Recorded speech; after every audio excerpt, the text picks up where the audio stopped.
All right, boys and girls, let's look at number 8. It says to solve on the whiteboard, show your work, and check your answer. So we've got 7 and 1/7 times 1 and 8/13. So we're going to multiply these mixed numbers together. First thing I'm going to do is I'm going to write this problem on my whiteboard. So 7/1/7 times 1 and 8/13. Now, the next thing I'm going to do is I know that I cannot multiply mixed numbers with fractions, right? So I have to turn them into improper fractions. So I'm going to take a look at 7 and 1/7 and turn that into an improper fraction. Okay, so 7 times 7 is 49. And then I'm going to add that 1 to make my new numerator of 50 over 7. Okay, I have 50 over 7. Let me do the next mixed number, 1 and 8/13.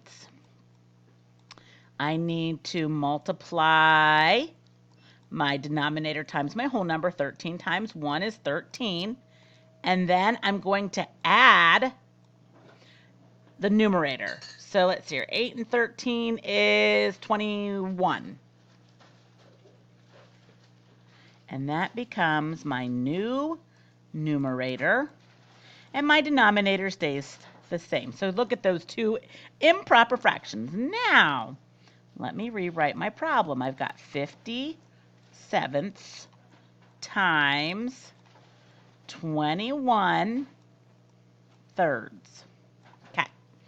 Before I multiply, I noticed that I have an opposite numerator and denominator that has a common factor.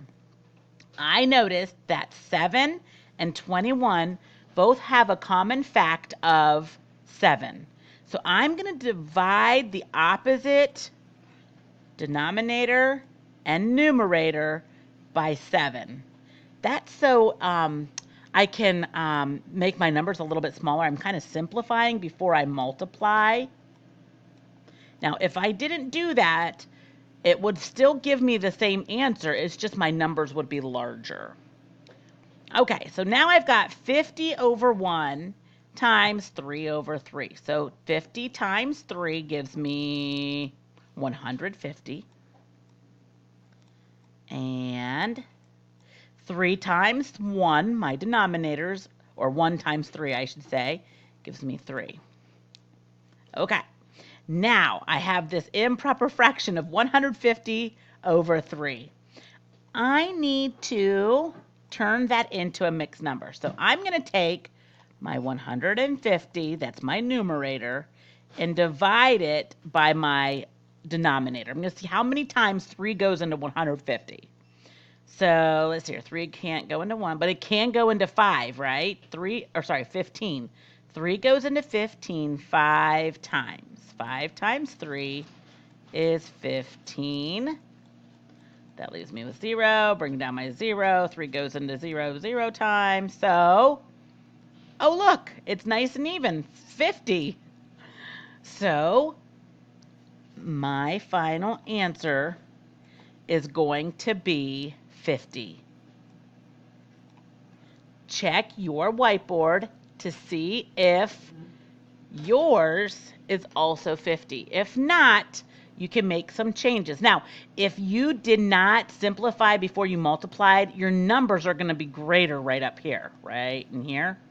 As long as when you simplify at the end, you end up with 50, you are on the right track.